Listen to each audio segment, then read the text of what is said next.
120 secondes.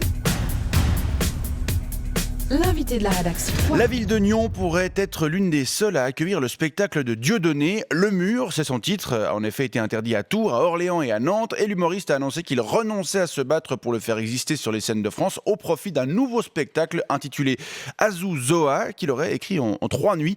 Mais si les portes du théâtre nyonnais de Marron devaient lui rester ouvertes, l'équipe de production de Dieudonné a annoncé qu'il pourrait y donner les dernières représentations de Le Mur. La décision d'interdire ou non la manifestation pourrait être prise aujourd'hui en séance de municipalité et on en parle avec vous ce matin. Nicolas Secrétan, bonjour. Oui, bonjour. Vous êtes l'adjoint de la chef du service de la culture de la ville de Nyon. Oui. Alors, vous êtes pour ou contre l'interdiction ? Alors moi, je suis plutôt pour cette interdiction. Je vais d'ailleurs rédiger une note de service en ce sens pour la séance de la Munier. Et qu'est-ce qui justifie votre position ? Oh bien, vous avez vu sans doute cette circulaire de... Comment il s'appelle déjà le ministre français de la Culture Non, c'est le ministre de l'Intérieur, vous voulez dire. Vous parlez de Manuel Valls, là ? Oui, voilà, Ouais. oui, Manuel Valls. Il a dit au syndic et puis au préfet de la France de l'interdire, ce spectacle. Alors, c'est quand même pas pour rien, vous voyez. Oui, mais bon, c'est un ministre français, ces décisions n'ont aucun impact ici en Suisse.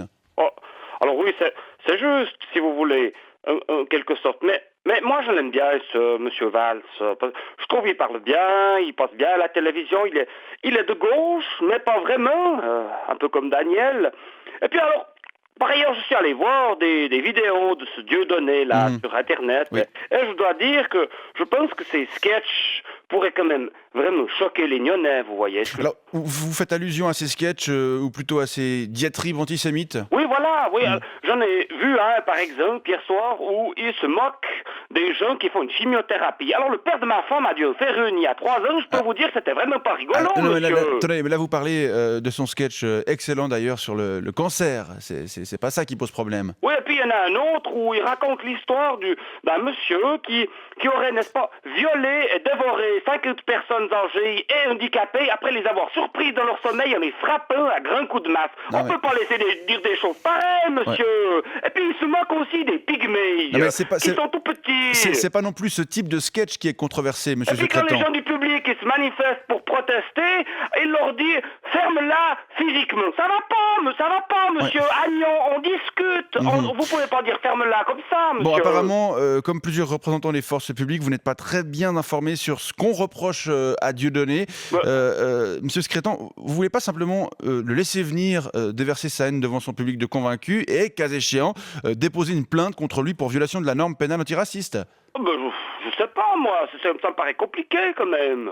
Et puis, je sais pas, vous voulez pas éviter d'alimenter cette polémique qui ressemble de plus en plus à une sorte de cache-misère. Je sais pas, tout le monde se sent obligé d'avoir un avis sur ce sujet. Et puis ceux qui s'expriment créent eux-mêmes de nouvelles polémiques, comme c'était le cas samedi soir chez Ruquier avec ce billet de Nicolas Bedos. Est-il allé trop loin ? Était-il drôle ? Oui, non. On s'en fout un peu, non ? Bon, Je sais pas, il y a pas d'autres sujets plus mobilisateurs en ce début d'année ? oh bah si, il y en a un. Alors en ce moment, à la ville de Nyon, Oui. on passe beaucoup de temps à regarder les photos de vacances de Daniel, parce qu'il est parti 3 semaines et demie en Australie, en Nouvelle-Zélande, et puis à Hawaï, et puis aux États-Unis. Samedi, il était au Red Rocks à Denver, dans le Colorado. Vous connaissez, c'est une salle de concert où il y a eu plein de stars qui sont allés. C'est des très très jolies photos. Super. Bon, on va vous laisser préparer cette séance de la municipalité, puis on se réjouit de savoir quelle décision elle prendra et comment elle va la justifier. Nicolas Secrétan, je rappelle que vous êtes l'adjoint de la chef du service de la culture et je vous souhaite une bonne journée. Merci. À vous aussi, monsieur. 120 secondes. L'invité de la rédaction.